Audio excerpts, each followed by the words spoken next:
All right, y'all. So this guy I was watching on YouTube was like talking about debt. A lot of people acquire. They tend to use it to just enjoy their life or whatever. And there's some valid points made. So we're gonna watch this video, and we're also going to look at some of these comments because there's some really there's some things to discuss when it comes to this. So here we go. Can we all just admit it's debt? It's debt. That's how people are buying this stuff. That's how people are affording things. If you're looking at a video, if you see somebody and you're like, hey, how'd they get that car? I just saw you went on a cruise with your kids. How'd you afford that? It's debt. It's massive amounts of personal unsecured credit card debt. Okay? And you know what I don't want is for one of you fucking lame asses to come into the comments and be like, not me.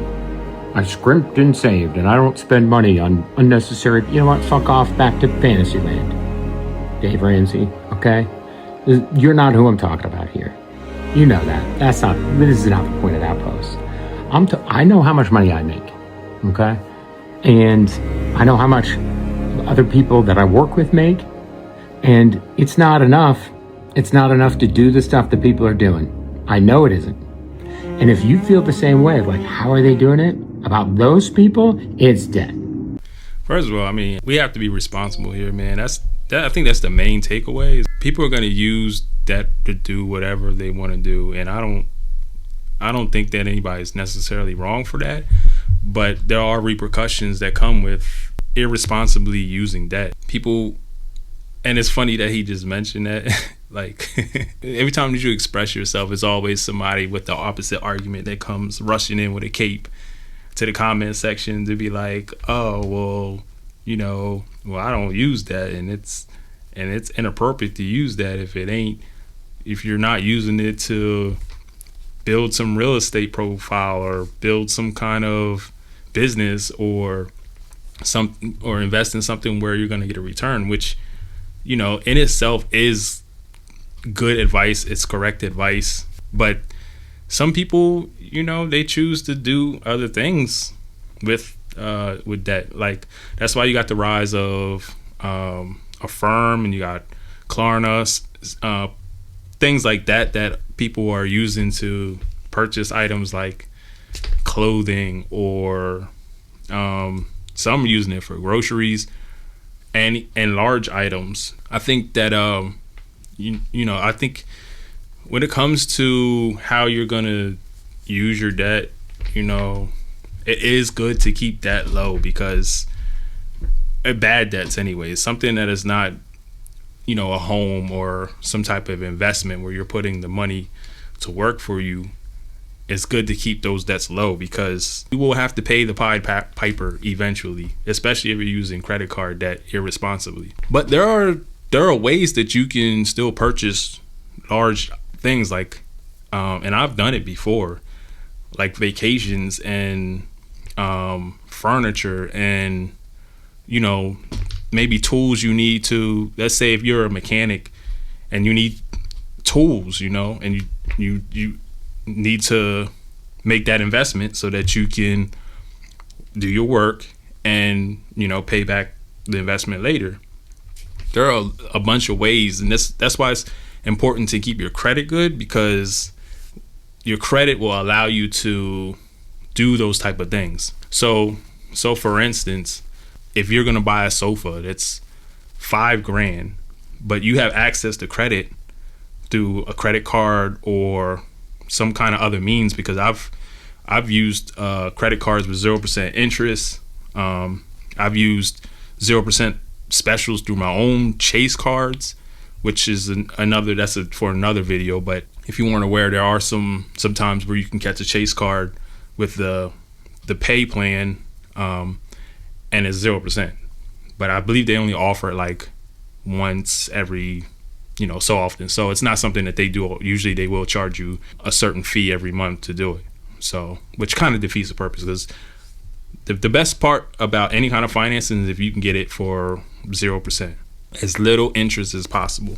So this is why often people will have a credit card with a lot of interest on it, and they'll transfer it to a lower interest card or something, a card that has 0% over a certain amount of time, because you're going to save so much money. The concept is the same here. You want to do the best you can. If you're going to be using consumer debt in those type of ways where they're not making you any return on it, then you want to get the lowest interest rate that you can possibly get. And a lot of times it helps you, because if you don't got to pay $4,000 for, a sofa, then you can keep that money somewhere else and let it work for you, let it stay invested while you pay that off over time. But people get in trouble with that because they have too many lines open. They'll open a couch, then they'll go and open up something for another large purchase, maybe a table or something else they may need around the home. Then on top of that, they might go get a new car. Then on top of that, and that's how you get in trouble, because now you got all of these payments when it started. And a lot of people with Affirm and Klarna are finding that out too, because you're still paying on jeans from 3 months ago and you're still buying new stuff now. And then you end up with this large payment, and then that's how you get yourself into trouble. Good rule of thumb is definitely to keep all debt low that is not you're not using to invest. But what he's saying is that, a lot of times you look around, you see all these other people doing these things. They're going on vacations, they got nice vehicles, they got all this stuff, newer shoes, whatever you're into, you know what I mean? Some people collect Pokemon cards, others collect hats, others collect shoes, other people like jewelry. It's a lot of things, everyone's into different stuff, right? But the thing is, when you look around and see that yourself, and you look at what you have and you start comparing yourself to others, you're defeating your own self, because you don't know what that person is making. You don't know what their options are. You don't know what kind of resources they come from. They could come from a wealthy family, and you're comparing yourself to this stuff. And, but his argument is that most people are using debt, and I agree. I am very, very sure that a lot of people are using debt to purchase things. Even in the comments, they'll tell you, and we're gonna read some of them. Yeah, I'm using debt. I've used debt too, responsibly, to pay off large purchases, but I pay them off over time, and I don't even pay no interest on them. So, it works, especially when you're trying to build a savings, because if you don't have like a large savings, you can leave the money in there until you hit your savings goal. And then, let's say you got 20 grand in an account and you want to take a small vacation or something, and you pay a little 2 grand or something, depending on it, it all depends on your family size. Then that's 10% of your savings, instead of it being a larger percent when you don't have a savings. If your savings is 5 grand, you're paying almost half out of your savings for that one event, that one vacation or whatever. So, it's very useful for building up your savings. But yeah, most people are using debt, man. And some people have checked out mentally, because, the credit cards, once you get to a point, you kind of can black out, and you're at a point of no return, and you're just at a point where you're just like, I'm never paying this off anyway. So, I'm just going to enjoy my life. And I agree with enjoying your life, because we're only on this earth for, life is very, very, very, very short. So you shouldn't spend it not being able to do the things you want to do. You have to be responsible, because you can actually make things worse. So this first person said, I got one life. Money isn't real. I'm going to go enjoy the time I have with my family. Yeah, I mean, that's fair. Money, when she said money isn't real, we could talk about that by itself. That's a whole nother video. But yeah, just the fact that they just print money and devalues the money anyways. All of this stuff isn't real. It's all literally numbers on a screen that everybody's trying to balance, and people are doing dirty deeds for. Money makes people do some crazy things. This is the next person says, I have a lot of credit card debt, but I don't care. I'm going to die in debt and hope that the check for my funeral bounces. So yeah, that's what I was saying. Some people just mentally check out. They're in so much debt, they don't feel like they're ever getting out, and they just check out. It's like, I'm at the point of no return, so I'm just gonna ride it out. I'm gonna ride ride this wave on out to wherever it lands me. This next person, I kind of felt this story, man, because in America, I'll say it's very, very easy. I can't speak for other countries right now because I'm just not that researched on them. But in America, it's very easy for one incident to knock out your savings and actually put you into debt.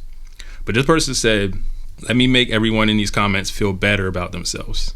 I'm 46-year-old. I have about $70K in credit card and unsecured loan debt. That doesn't include my house or vehicle. Up until 3 years ago, I had a 790s credit score with maybe 2 to 3K debt. All it takes is a lengthy hardship with no safety net and no other options, and boom, life implodes. After losing half my household income after divorce, having to support my kids on my own, and caring for my parents through their illnesses, relocation expenses, death expenses, and paying for their end-of-life care out of my own pocket, I've learned that ish can go south even if you try to make the best decisions you have available to you at the time. I will be filing for bankruptcy, and I will not feel guilty about it, as I tried. I tried as hard as I could for as long as I could. So like that, that's a definitely unfortunate situation, and it's a unique situation. She divorced and she has to take care of her kids, and then she also had struggles with her parents.